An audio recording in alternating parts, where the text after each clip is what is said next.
20 medical degrees, decades of combined experience, millions of dollars in cash stacked on a mahogany desk. None of it could save Gabriel Falcone. The undisputed king of the city's underworld was rotting from the inside out, slowly killed by a phantom infection no antibiotic could touch. They called in the best surgeons in the world, and one by one, they packed their bags in defeat. It took a quiet girl who scrubbed the floors for minimum wage to see what they missed. Blood ruined everything.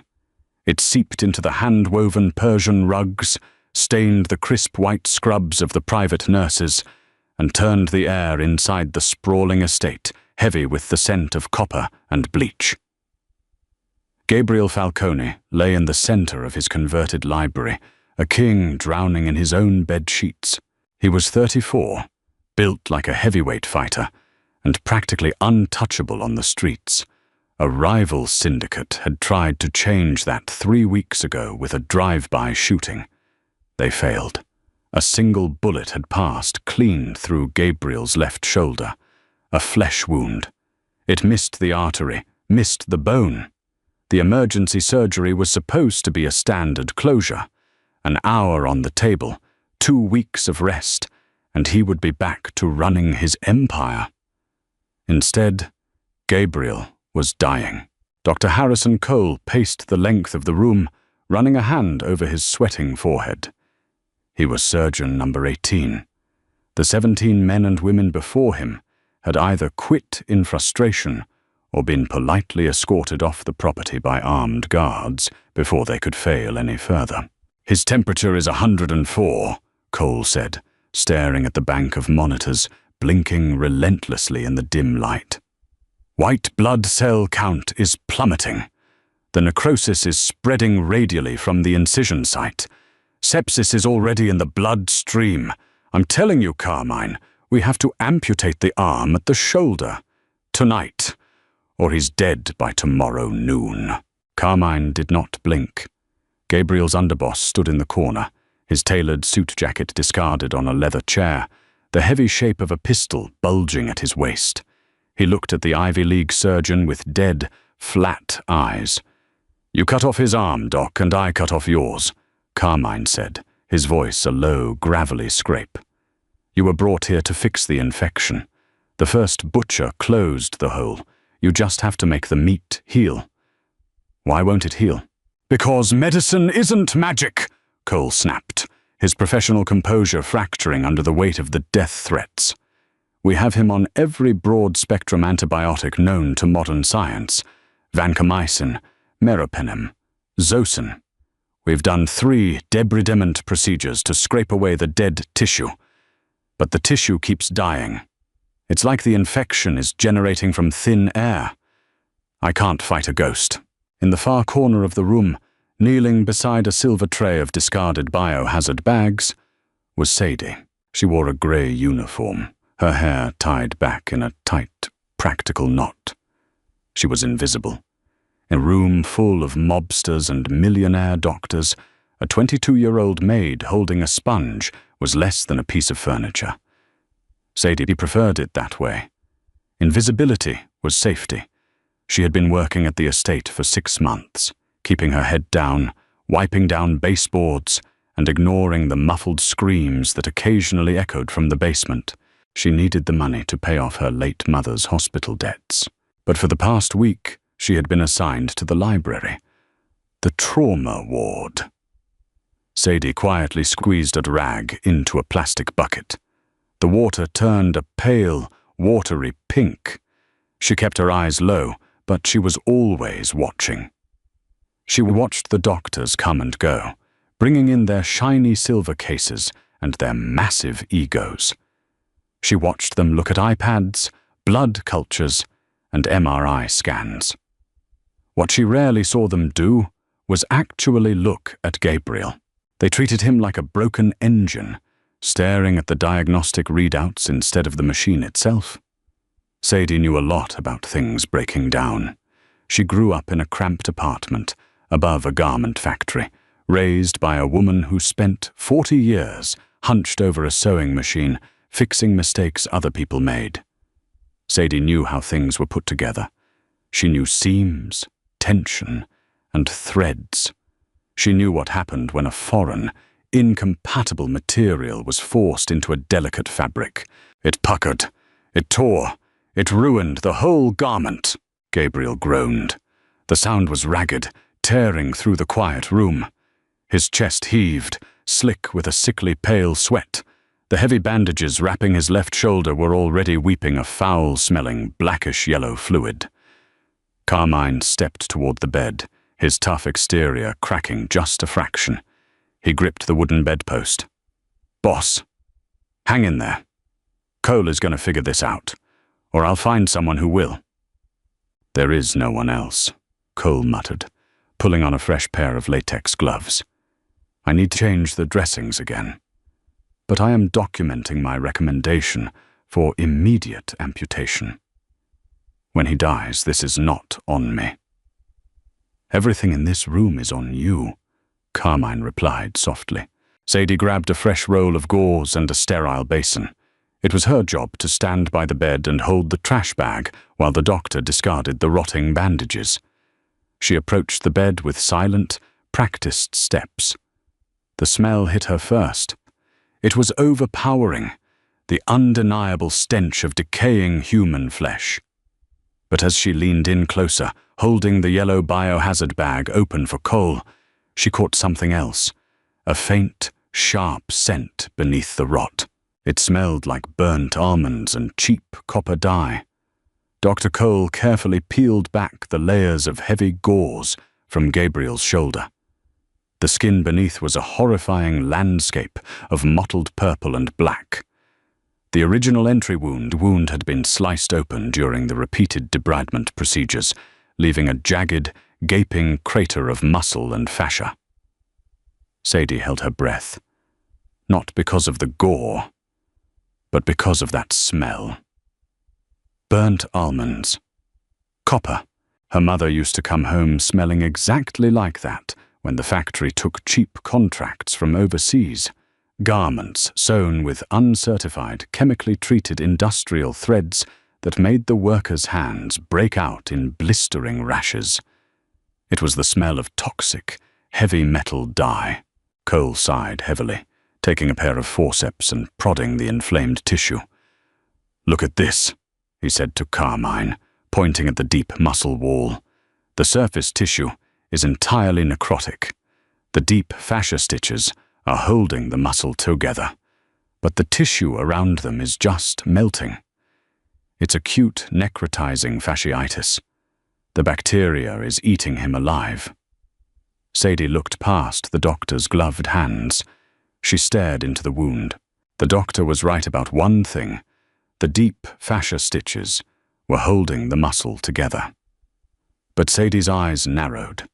The stitches weren't the thin, blue monofilament she had seen the nurses stock in the medical supply closet. They were thick. They were black. More importantly, they were braided. Standard internal medical sutures were almost always smooth to prevent bacteria from getting trapped in the microscopic grooves. These threads had a distinct, twisting weave. And they were weeping. The black color wasn't just the thread itself. It was a slow, viscous sludge, seeping out of the braided fibers, poisoning the pink muscle around it. The first surgeon hadn't just patched Gabriel up. He had planted a time bomb in his chest. "Bag," Cole snapped, holding up a bloody piece of gauze. Sadie didn't move the bag. She remained perfectly still, her eyes locked on the wound. The doctors had been treating a biological infection. They were pouring antibiotics into a man who wasn't sick with bacteria. He was being chemically poisoned, millimeter by millimeter, from the inside out. "Hey!" Cole barked, glancing at her. "Are you deaf? Give me the bag." Sadie looked up. She looked at Cole, then at the towering, terrifying bulk of Carmine. She knew the rules of her survival. Keep your mouth shut. Do your job. Don't look the men with guns in the eye. If she spoke up and was wrong, Carmine might just shoot her to relieve his own stress. But Gabriel let out another rattling, agonizing breath. He was drowning in his own dying body. "Those are the wrong stitches," Sadie said. Her voice was barely above a whisper, but in the tense, quiet room, it sounded like a gunshot. Cole froze, his forceps suspended in the air. He turned his head slowly, looking at her as if a stray dog had just spoken English. "Excuse me." Carmine's hand drifted instinctively toward his waist. "Who the hell are you? Shut your mouth and hold the garbage." Sadie swallowed hard, her heart hammering against her ribs like a trapped bird. She took half a step back, her grip tightening on the plastic basin. "I said, those are the wrong stitches in his muscle." Cole let out a harsh, incredulous laugh. "Carmine, get this girl out of my operating space. Now." "Wait," Carmine said, his voice deadly quiet. He took a step toward Sadie. The intimidation rolling off him was suffocating. "What did you just say?" "The thread," Sadie forced the words out, her throat dry. She pointed a trembling bare finger toward Gabriel's open shoulder. "The doctor keeps saying he can't stop the infection. That's because it's not an infection. The thread holding his muscle together is braided industrial upholstery cord. It's not medical silk." Cole's face flushed a dark, angry red. "You ignorant little girl. It's standard, non-absorbable heavy suture for a massive trauma closure." "No, it isn't," Sadie interrupted, surprising even herself with the steel in her voice. "Medical thread is smooth. That thread is braided, and it's coated in something. You can smell it. It smells like bitter almond and heavy metal dye. The thread is hollow, or it was soaked in a chemical necrotoxin before the first doctor sewed it into him. Every time his heart beats, the friction squeezes more poison out of the braid into his bloodstream." Silence slammed into the room. Cole stared at the wound, then at Sadie. "That is the most absurd, ridiculous Hollywood garbage I have ever heard. Heavy metal toxins? Carmine, she is a maid. She scrubs toilets. I am a board-certified trauma surgeon." Carmine drew his gun. The heavy metal clicked as he pulled back the slide. He didn't point it at Sadie, but he didn't point it away from her either. He looked down at his boss. "Boss?" Carmine whispered. Gabriel's eyelids fluttered. The Mafia King slowly turned his head. His eyes were bloodshot, glassy with fever and pain, but beneath the haze, the brutal, calculating intelligence that had built an empire was still there. He looked at Cole. Then, slowly, he shifted his gaze to the terrified girl in the grey uniform. "Give her..." "The scissors!" Gabriel rasped. Cole looked horrified. "Mr. Falcone, you are delirious. If we cut the deep fascia stitches, the muscle wall will collapse." "I said," Gabriel breathed, his voice barely a rattle, "give her the damn scissors." Cole practically threw the sterile surgical scissors onto the metal tray. He backed away, raising his hands. "Fine. You want to let the cleaning staff perform surgery? His death is on your hands." Sadie didn't hesitate. She stepped up to the bed.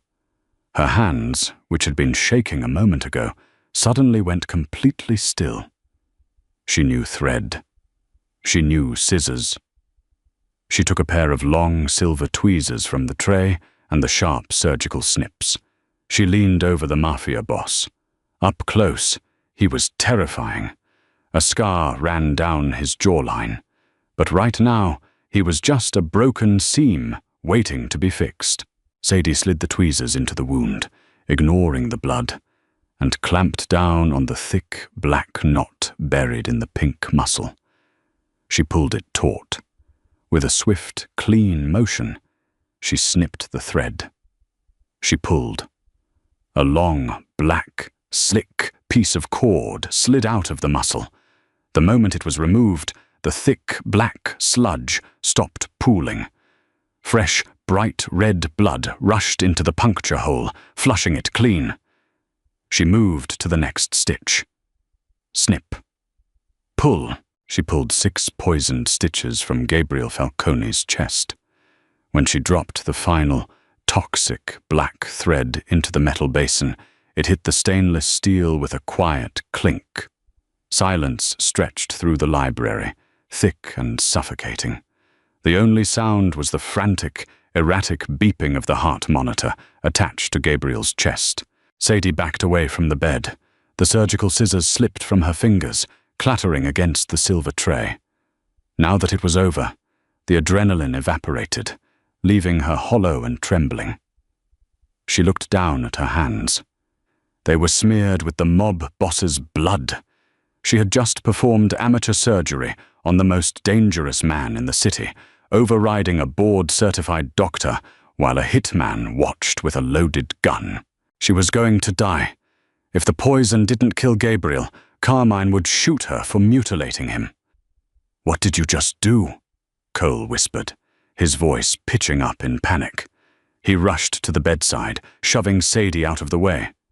"You left the muscle wall open. He's going to hemorrhage. Carmine, she just killed him. I need clamps. I need to close the fascia immediately." "Touch him," Carmine said, the gun leveling directly at the bridge of Cole's nose. "And I'll blow your brains all over these expensive books. Back away from the bed." Cole froze.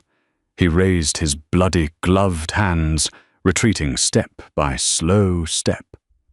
Carmine didn't look at the doctor. His eyes were locked on Gabriel. For 2 excruciating minutes, nothing happened. The open wound in Gabriel's shoulder wept bright, clean blood, pooling against the fresh gauze Sadie had shoved beneath him. But the black sludge was gone. The sickening, metallic smell of burnt almonds was already beginning to fade, replaced by the sterile bite of copper and iodine. Then, the monitor changed. The frantic, staccato rhythm of Gabriel's heart rate began to slow. The sharp spikes on the screen rounded out, settling into a steady, rhythmic hum. On the bed, Gabriel took a deep, shuddering breath. It was the first time in 4 days that his chest expanded fully without a wet, rattling gasp. The sickly yellow pallor of his skin seemed to recede, yielding to the pale, exhausted shade of a man who had just survived a war. His brow, previously slick with a boiling fever sweat, began to cool. He was stabilizing. Carmine let out a breath he sounded like he'd been holding for a week. He lowered the gun, though he didn't holster it. He turned his heavy gaze to Dr. Cole. "Pack your bags, Doc," Carmine said. His tone carried no anger, which somehow made it infinitely more terrifying. "Leave the equipment, leave the medical records, walk out the front door and keep walking.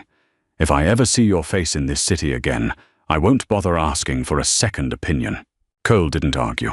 He stripped off his latex gloves, threw them on the floor, and bolted from the room without looking back. The heavy oak doors clicked shut behind him, leaving a hollow finality in their wake. Carmine walked over to the metal basin. He looked down at the 6 black threads coiled in the bottom. They looked innocuous, like heavy sewing string. But the thick, dark liquid oozing from their braided fibers told a different story. He carefully sealed a plastic lid over the basin, locking the evidence away. Then, he turned to Sadie. She was pressed against the mahogany bookshelves, trying to melt into the shadows. Her grey uniform felt like a prison uniform. She kept her eyes on the floor, her breathing shallow. "Hey," Carmine said. Sadie flinched. "Look at me," he commanded softly. She forced her head up, meeting the enforcer's dead, flat eyes. But they weren't dead anymore. There was a flicker of something resembling respect. "What's your name?" Carmine asked. "Sadie," she managed to say, her throat tight. "Just Sadie." "Just Sadie," Carmine repeated. He glanced at the bed, where Gabriel was falling into the first, natural, healing sleep he'd had since the shooting.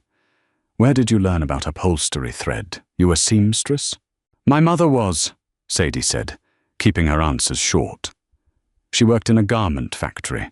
They bought cheap, uncertified threads from overseas to cut costs. The dyes were full of heavy metals: lead, arsenic, cadmium. It soaked into the worker's skin.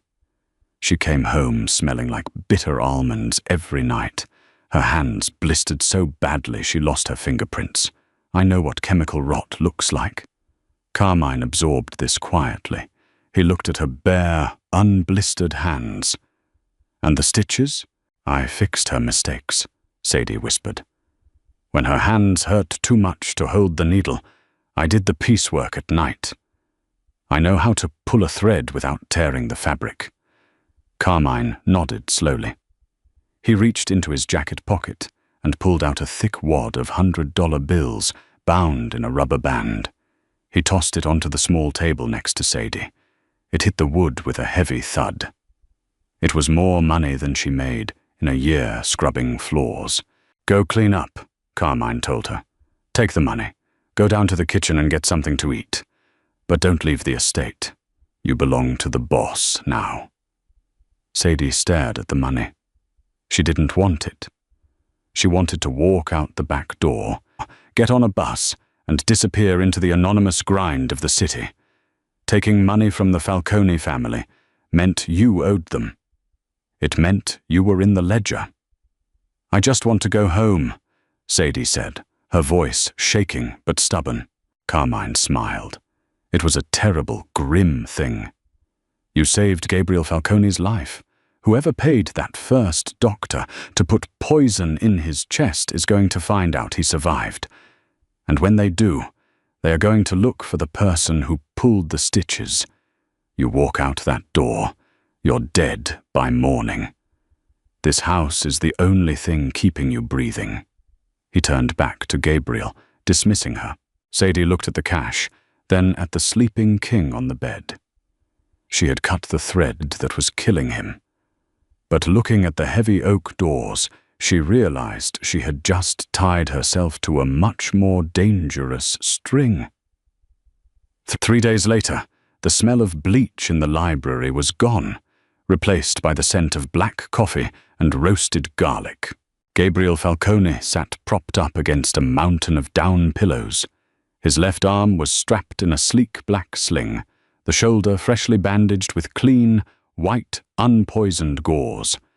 He looked hollowed out, having lost 15 pounds to the fever, but the predatory sharpness had returned to his dark eyes. He was holding a glass of ice water in his right hand, listening as Carmine gave his report. Dr. Philip Croft, Carmine said, standing by the window. That was the first surgeon who closed you up, the one who put the braided threads in. Where is he? Gabriel's voice was a low rumble, still rough from days of screaming through the delirium. Gone. Cleared out his office, emptied his bank accounts, and caught a private charter out of Teterboro the night after the surgery. We're tracking the tail number. Looks like he bounced through the Caymans. He was paid heavily to make sure you died slowly. Made it look like a tragic post-operative infection. Clean. No bullets. No messy assassinations. Gabriel took a slow sip of water. Find him. I don't care what it costs. I want him alive. And I want the name of the man who wrote his check. Already on it, boss, Carmine said. Gabriel set the glass down on the bedside table. Bring the girl in. Carmine nodded and stepped out into the hallway. A moment later, Sadie walked through the double doors. She wasn't wearing her grey maid's uniform anymore. Carmine had ordered the housekeeper to burn it. Instead, she wore a simple pair of dark jeans and a black, long-sleeved sweater she had pulled from a stack of fresh clothes left in her new room. She had been moved from the basement staff quarters to a guest suite on the second floor. The mattress was softer than anything she had ever slept on, but she hadn't slept a wink. She stood at the foot of Gabriel's bed, keeping her distance. She folded her arms across her chest, a defensive barrier. Gabriel studied her. He had a way of looking at people that made them feel like they were being X-rayed. He took in her cheap sneakers, the defensive posture, the dark circles under her eyes, and the quiet, simmering defiance in the set of her jaw. "You're the seamstress," Gabriel said. It wasn't a question. "I'm a maid," Sadie corrected him quietly. "I was cleaning the baseboards in the hallway when they pulled me in to hold a trash bag." "You pulled poisoned thread out of my fascia while a man held a gun on you," Gabriel countered, his voice smooth and dangerous. "That makes you a little more than a maid." "It makes me someone who didn't want to watch a man rot to death if I could stop it," Sadie said. She met his gaze, refusing to look away, even though her pulse was hammering in her ears. "I don't care who you are. I know what heavy metal necrosis looks like. I just fixed the seam." Gabriel let out a short, raspy chuckle. It pulled at his shoulder, and he winced, his hand instinctively going to the bandages. "You fixed the seam," he repeated. The 18 highest-paid trauma surgeons on the East Coast stared at a gaping wound for 2 weeks and told me to amputate my arm. You looked at it for 5 minutes and found the bullet they missed. "They were looking at charts," Sadie said plainly. "They weren't looking at you. Rich people rely on machines to tell them what's broken. Poor people just look at the crack in the wall." Gabriel's eyes locked onto hers, holding her gaze with an intensity that made the air in the room feel heavy. For a man who lived in a world of complex lies, he found her blunt, unpolished honesty jarringly refreshing. "Carmine offered you money," Gabriel said. "You didn't take it." "Money from this house comes with strings," Sadie replied. "I don't like being tied up." "You're already tied up, Sadie," Gabriel said softly. "The people who paid Dr. Croft to kill me are going to find out that I'm sitting up, drinking ice water, and planning a war. They are going to ask questions. They will find out that a 22-year-old girl derailed a multi-million-dollar assassination. You are a loose end. And in my world, loose ends get burned." Sadie's stomach plummeted. The cynical armor she wore cracked just a fraction, revealing the terrified girl underneath. "I didn't ask for this. I just needed the hourly wage to pay off a hospital bill." Gabriel shifted in the bed, leaning forward slightly. "I know. Carmine ran your background, your mother's medical debt, the apartment above the factory. You have nothing. No family, no protection, no leverage. You are completely exposed." He paused, letting the cold reality settle over her. "But you have me," Gabriel said, the words ringing with absolute, terrifying authority. "You saved my life. In my family, a blood debt is absolute.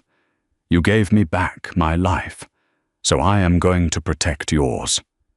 You are no longer a maid in this house. You are a guest of the Falcone family. Anyone who wants to put a hand on you has to go through me first. And I promise you, Sadie, they will die trying." Sadie stood frozen. She didn't want to be a guest of the Mafia.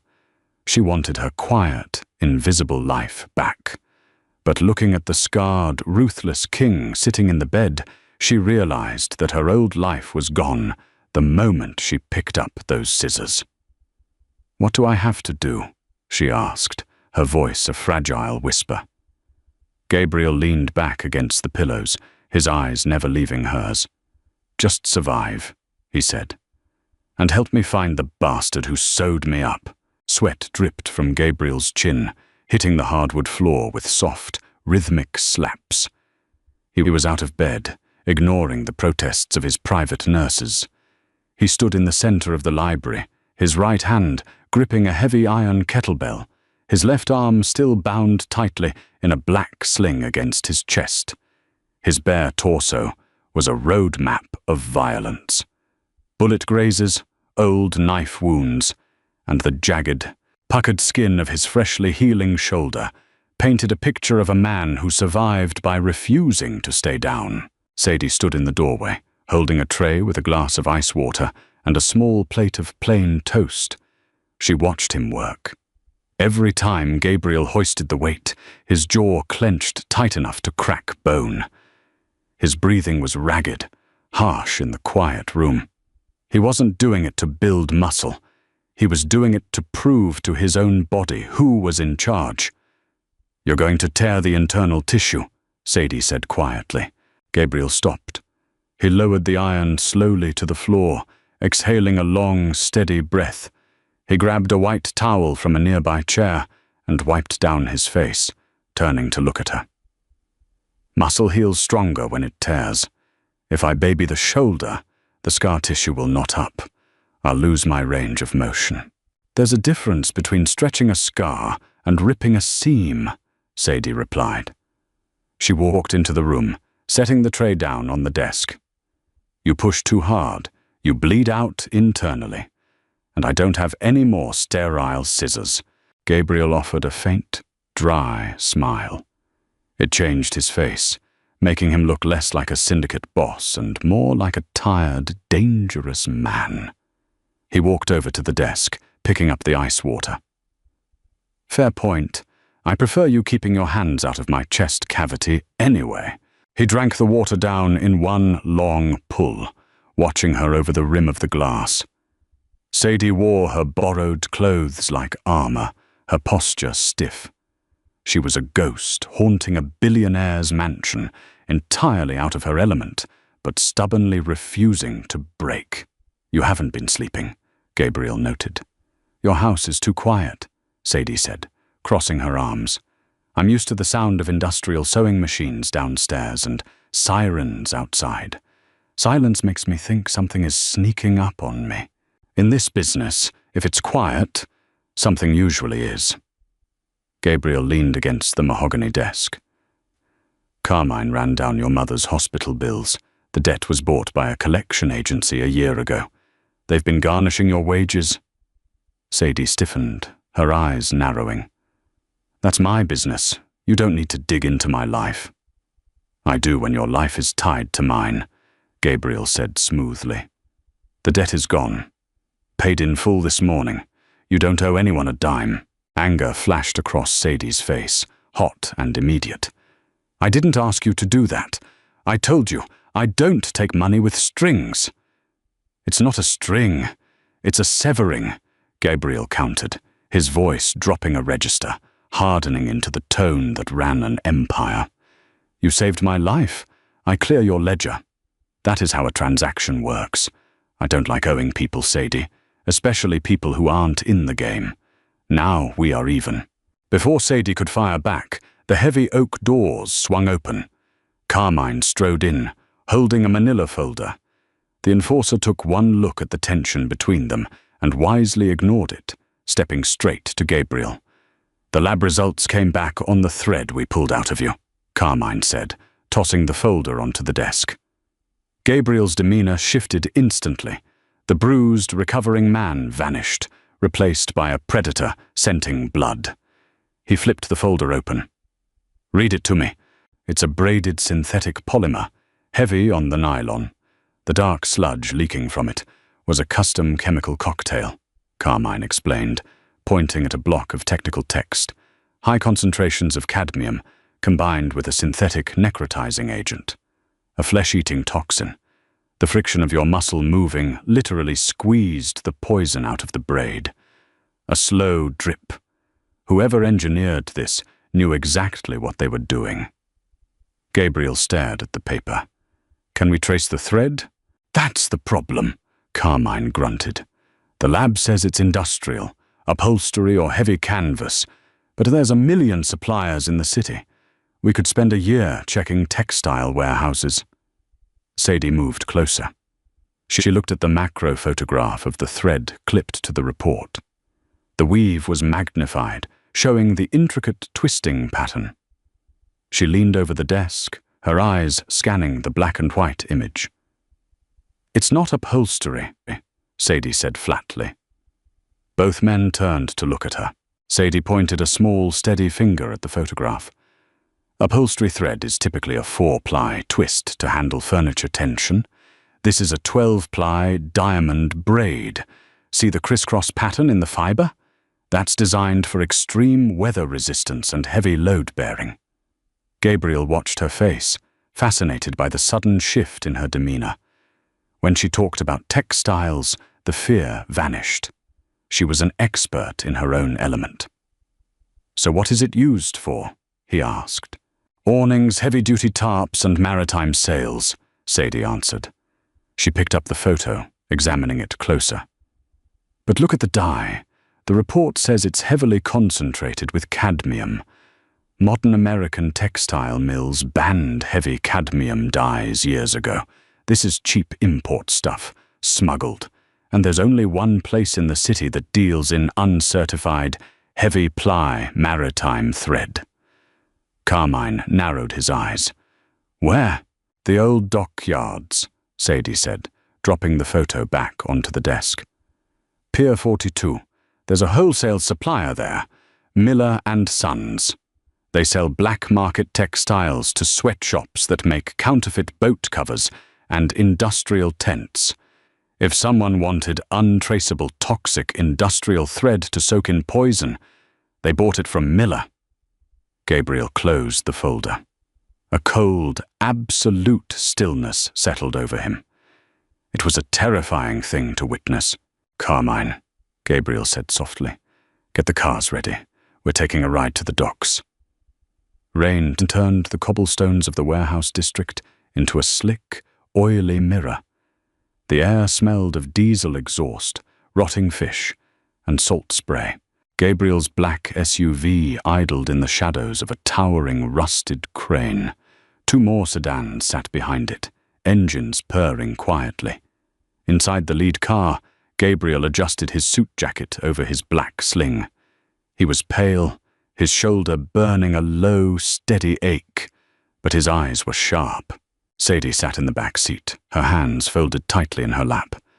She felt sick. When she named the supplier, she hadn't expected Gabriel to bring her along, but Gabriel insisted she was the only one who could identify the specific spool and the ledger entries among the thousands of chaotic records Miller likely kept. "Stay close to Carmine," Gabriel ordered without looking back at her. "If something goes wrong, you don't run. You drop to the floor and you wait. Understand?" Sadie nodded once. "I know how to make myself small." "Good." Gabriel opened the door, stepping out into the cold rain. Carmine and 4 other men in dark coats flanked them as they approached the rolling steel doors of Miller and Sons Wholesale.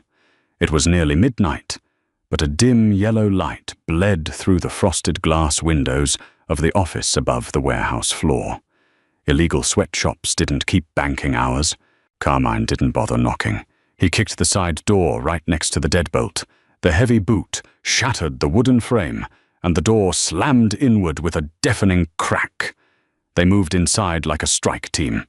The warehouse was massive, filled with towering racks of fabric bolts, industrial spools the size of car tires, and the overwhelming smell of machine grease and chemical dyes.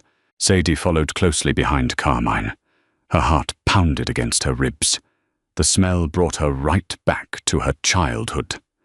The bitter tang of toxic colorants hung heavy in the air. "Who the hell is that?" a voice barked from the metal catwalk above. A heavy-set man in a stained dress shirt appeared at the railing, holding a shotgun. He didn't even get a chance to rack the slide. 3 of Gabriel's men drew their weapons instantly, the red dots of their laser sights painting the man's chest. "Put it down, Miller," Gabriel said. His voice wasn't loud, but it carried effortlessly through the cavernous space. "Or you're dead before it hits the floor." Miller froze. He squinted through the dim light, his face draining of color as he recognized the man standing in the center of his warehouse. Slowly, carefully, he laid the shotgun on the metal grating. He raised his hands and trudged down the iron stairs. "Mr. Falcone," Miller stammered, wiping sweat from his forehead. I didn't know it was you. We pay our tax to your captains on time, every month. I'm not here for your money." Gabriel said, stepping closer. The intimidation rolling off him was physical. I'm here for your ledger. Ledger? Miller swallowed hard. I don't know what you mean. We sell fabric. Gabriel gestured to Sadie.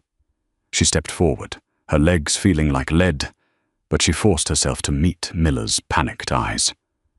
12-ply diamond braid nylon, Sadie said, her voice echoing slightly in the large room.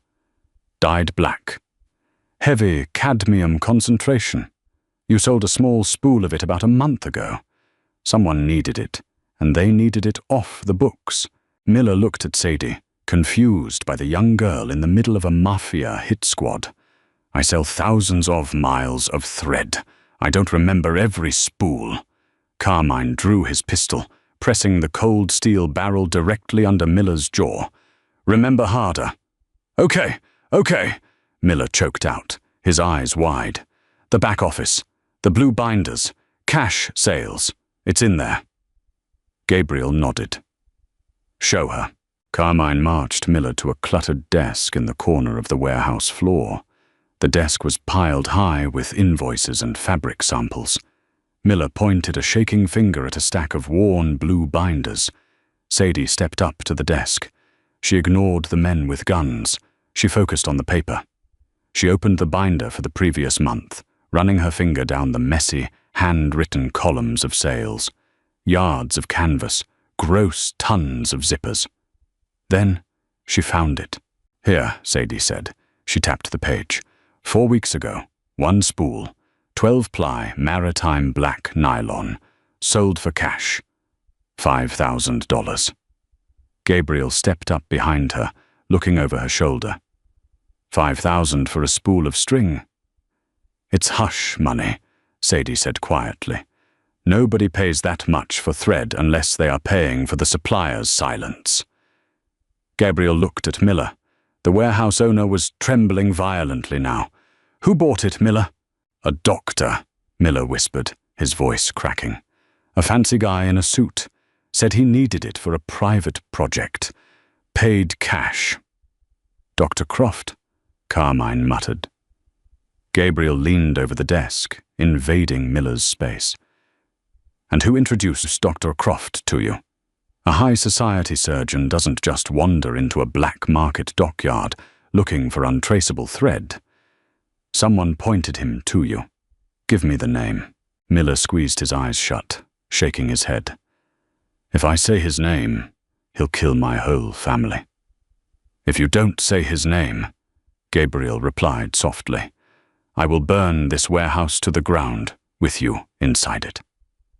A heavy, suffocating silence fell over the desk. Only the sound of the rain hammering on the tin roof filled the void. Miller opened his eyes. They were filled with absolute despair. It was Leo, Miller gasped out. Leo Rossi. He brought the doctor here. Carmine cursed under his breath, lowering his gun. Gabriel didn't move. His face turned to stone. The air around him seemed to freeze. Leo Rossi wasn't just a rival. He wasn't a street thug. He was Gabriel's oldest captain, the man who had trained him, the man who had just tried to rot him from the inside out. Rain washed the blood and grease off the SUV's tires as they sped back to the estate. But the heavy, suffocating silence inside the cabin couldn't be scrubbed away. Gabriel stared out the window into the dark, slick streets. He didn't move. He barely blinked. Leo Rossi. Carmine gripped the steering wheel so tight his knuckles were bone white. Boss, you give the word, and I'll take a crew to his house right now. We pull him out of bed and put a bullet in his knees before he can make a phone call. No, Gabriel said. The word was hollow, devoid of its usual booming authority. He bought the poison. Gabriel, Carmine argued, his voice thick with betrayal. Carmine rarely used his boss's first name. He paid Croft to sew it into you. He's been sitting by your bed for 2 weeks, holding your hand, telling you to stay strong while he watched you rot. I know what he did, Gabriel snapped, the sudden venom in his voice silencing the car. He closed his eyes, leaning his head against the cold glass. Leo controls the docks, the unions, and half the judges in the county. If we shoot him in the middle of the night without a trial in front of the other captains, the family splits. It starts a civil war. We don't just execute him, Carmine. We dismantle him. We make him confess in front of everyone.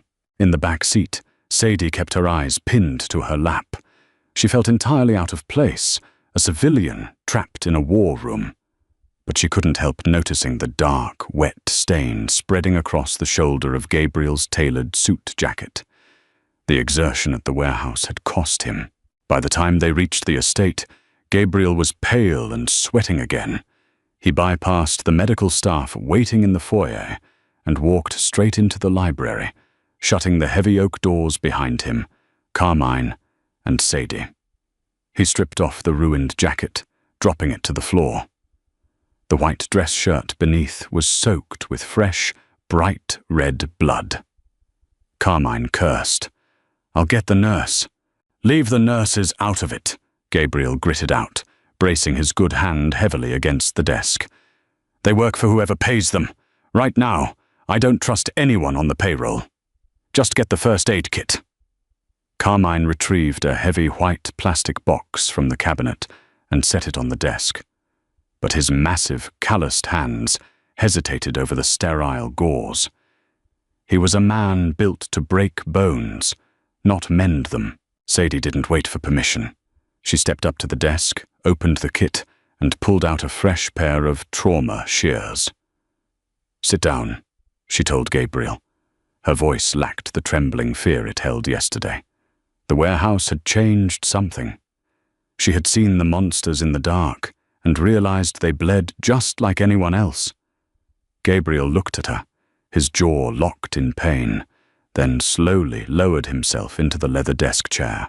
Sadie cut away the ruined shirt and carefully peeled back the soaked bandages. The wound was bleeding freely, but the blood was clean. No black sludge. No smell of almonds. "You ripped the new stitches," she murmured, grabbing a stack of gauze pads and pressing them firmly against his shoulder. Gabriel hissed, his muscles jumping under her hands. "It's fine, just pack it tight." "It's not fine. You pushed a healing seam too hard," Sadie said, keeping steady pressure on the wound. She looked down at his face. The ruthless mafia king was gone, replaced by a deeply exhausted man staring at the floor. "Leo was your friend." "Leo taught me how to shoot," Gabriel said softly, the confession slipping out in the quiet room. "He took me in when I was 15, after my father got hit. He showed me how to dress, how to talk to politicians. He told me I was the son he never had." "People lie," Sadie said simply. Gabriel looked up at her, studying the calm, focused lines of her face. "Does it ever bother you? How easy it is for people to tear each other apart. I grew up watching factory owners dock a week's pay from women who couldn't afford groceries because they broke a needle," Sadie replied, securing a strip of medical tape over the fresh gauze. "Greed doesn't surprise me. The people closest to the machines are always the ones who get caught in the gears. Leo wanted your seat. He just didn't want to get his own hands dirty taking it." She stepped back, dropping the bloody shears into a biohazard bin. "You're sealed. But if you keep flexing that muscle, the tape won't hold." Gabriel reached up, gently touching the fresh, tight bandage. He looked at Sadie, a deep, silent current of gratitude passing between them. She wasn't just fixing his physical wounds. Her blunt, unvarnished pragmatism was keeping him grounded when his entire world was tilting on its axis. "Carmine," Gabriel said, his voice hardening back into the cold iron of a boss. "Yeah, boss. Call the captains, all 5 of them. Tell them I've had a breakthrough in my recovery. Tell them I'm hosting a private dinner here tomorrow night to discuss the future of the family." Carmine smiled grimly. "And Leo?" "Make sure Leo gets a personal invitation," Gabriel said, standing up. "Tell him I want him sitting right next to me. Crystal glasses gleamed under the warm, amber light of the dining room chandelier. The table was set for 7, draped in heavy white linen and adorned with silver cutlery that had been in the Falcone family for 3 generations. Sadie stood in the corner shadows, near the heavy velvet drapes. Gabriel had offered to let her stay upstairs, safe and out of sight. She had refused.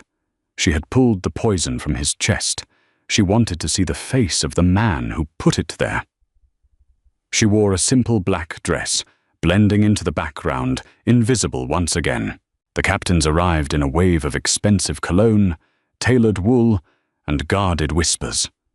They were hard, dangerous men, veterans of a dozen street wars, but they all quieted respectfully when they entered the dining room. Gabriel sat at the head of the table. He wore a dark charcoal suit, his left arm resting casually in his lap, the sling hidden beneath the table.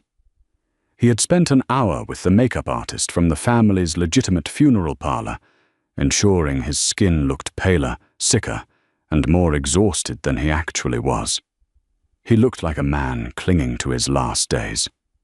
Leo Rossi was the last to arrive. He was 60, with thick silver hair swept back from a handsome, weathered face. He wore a cashmere coat and carried an air of grandfatherly warmth that instantly filled the room. He walked straight to the head of the table, placing a heavy, affectionate hand on Gabriel's uninjured right shoulder. "Gabriel," Leo murmured, his voice thick with manufactured grief. "Look at you. You shouldn't be out of bed. The doctors said you need rest." "The doctors are gone, Leo," Gabriel said, offering a weak, trembling smile. "I sent them away. I wanted to be with my family tonight." Leo's eyes flickered, just a fraction of a second of surprise, before settling back into deep concern. "Of course, son. We're here for you." He took the seat to Gabriel's right. The other captains filtered into their chairs. Carmine stood by the doors, his arms crossed, his eyes locked on Leo's spine. Dinner was served in a tense, stifling silence. Platters of roasted lamb, garlic potatoes, and heavy red wine circulated. Gabriel barely touched his plate. He picked up his wine glass with a shaking hand, playing the part of a dying king perfectly. Sadie watched from the wall. She studied Leo. The older man was eating heartily, chatting in low, respectful tones with the captain across from him. He looked entirely relaxed. He looked like a man who knew he was a week away from taking the throne. "I brought you all here," Gabriel finally spoke, his voice raspy, cutting through the clatter of silverware. "Because we need to talk about transitions." The table went dead silent. The captain stopped chewing. "My health is failing," Gabriel lied smoothly, looking down at his plate. "The infection in my shoulder isn't responding to the antibiotics. The doctors told me I might not make it to the end of the month." A murmur of genuine shock rippled through the table. Leo leaned in, his face a mask of sorrow. "Don't talk like that, Gabriel. We'll fly in specialists from Europe. We'll find a way." "There is no other way, Leo," Gabriel said softly. "But before I step down, I need to tie up a few loose ends. Specifically, the drive-by shooting that put me in this chair." Leo took a slow sip of his wine. "We're tearing the city apart, looking for the crew that did it. We'll bring you their heads. Don't bother," Gabriel said. He reached into his suit jacket with his right hand. "The bullets didn't kill me. It was the medicine." He tossed something onto the center of the pristine white tablecloth. It landed with a soft, quiet thud. A small, clear plastic evidence bag. Inside, resting against the plastic, were 6 pieces of thick, black, braided thread, stained with dried blood and chemical sludge. The captain stared at the bag in confusion. Leo Rossi stared at it, and for the first time all night, he stopped breathing. "Dr. Philip Croft was paid $5 million to sew my muscle together with industrial maritime nylon, Gabriel said, his voice dropping the weak, raspy act. The words rang out sharp, cold, and absolute. The thread was soaked in a heavy metal necrotoxin. Every time I breathed, the stitch squeezed poison directly into my bloodstream. It was a brilliant, untraceable assassination. The tension in the room spiked violently. Hands drifted beneath the table toward hidden holsters. "Gabriel, what is this?" one of the captains demanded. "Croft did this?" "Croft was the needle," Gabriel said, never taking his eyes off Leo. But someone else held the thread. Someone who bought the nylon from a black market dockyard supplier named Miller. Someone who paid cash to make sure the boss died quietly in his bed, leaving the seat open for an elder statesman to take over. Leo's face was frozen. The grandfatherly warmth had vanished, leaving only a cold, calculating void. He looked at the black thread on the white tablecloth. "Miller is a rat," Leo said, his voice dangerously quiet. "You're going to take the word of a dockyard thief over your own family."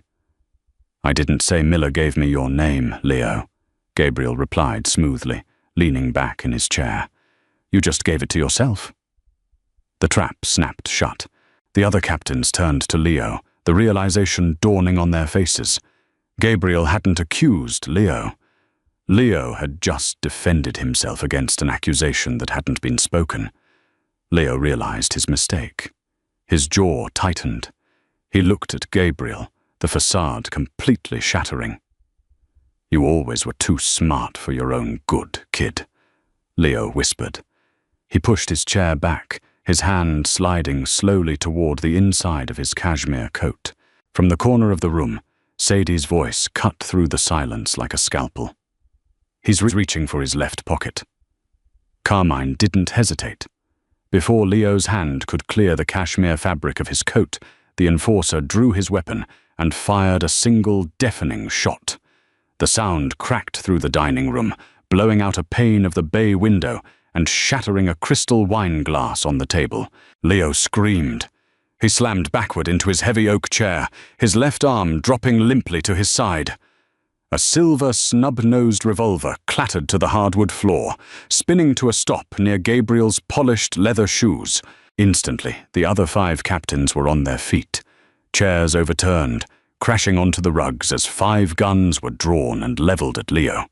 The elder statesman was gasping, clutching his shattered shoulder as dark blood quickly ruined the fine wool of his suit. He looked small now. He wasn't a mastermind anymore. He was just a bleeding old man who had gambled a dynasty and lost. Gabriel didn't flinch. He didn't blink. He reached down with his uninjured right hand, picked up Leo's dropped revolver, and placed it on the white tablecloth, right next to the plastic bag of poisoned thread. "You always taught me to look at the hands, Leo," Gabriel said, his voice deadly calm against the ringing silence of the room. "But you forgot to look at the corners." He glanced toward the velvet drapes where Sadie stood. She hadn't moved. She hadn't screamed when the gun went off. Her eyes were locked on the bloody tableau in front of her, absorbing the brutal reality of the world she had just stitched herself into. Gabriel turned his attention back to the captains. "Put your weapons away." The men slowly holstered their guns, though they kept their eyes fixed on the traitor bleeding out at the table. "Leo Rossi is no longer a captain of this family," Gabriel announced, his tone leaving absolutely no room for debate. "His territories, his unions, and his offshore accounts are now under my direct control. Anyone who questions this transition will join him in the basement tonight." None of the men spoke. They just nodded. Gabriel had proven he was untouchable.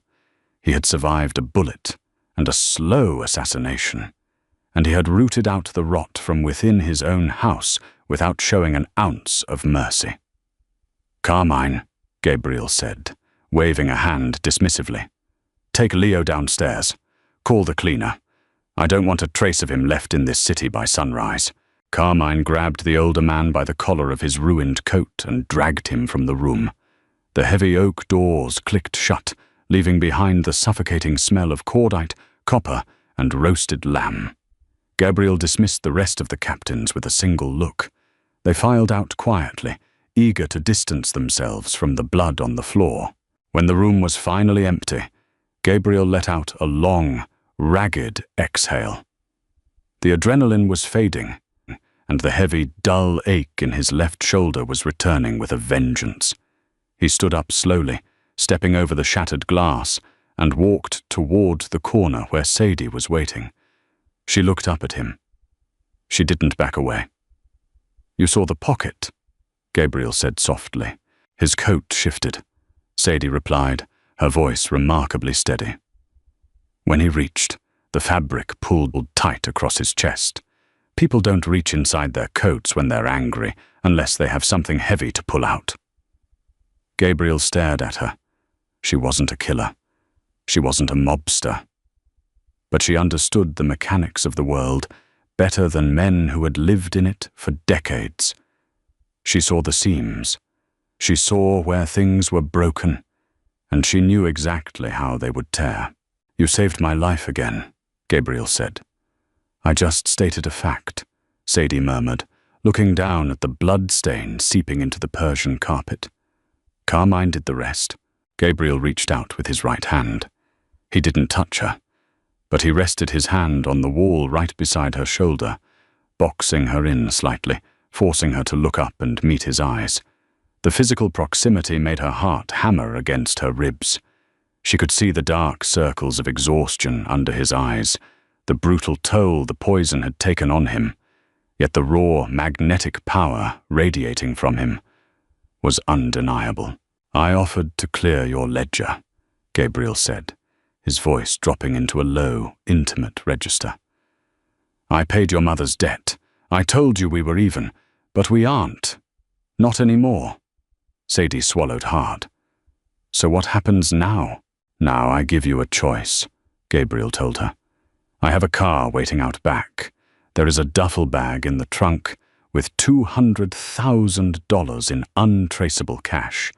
You get in, you drive away, and you never have to see me, Carmine, or a drop of blood ever again. You can go back to being invisible." Sadie looked toward the empty hallway. She thought about the cramped apartment above the factory. She thought about scrubbing floors for men who wouldn't even look her in the eye, riding the subway at midnight and counting loose change to keep the heat on.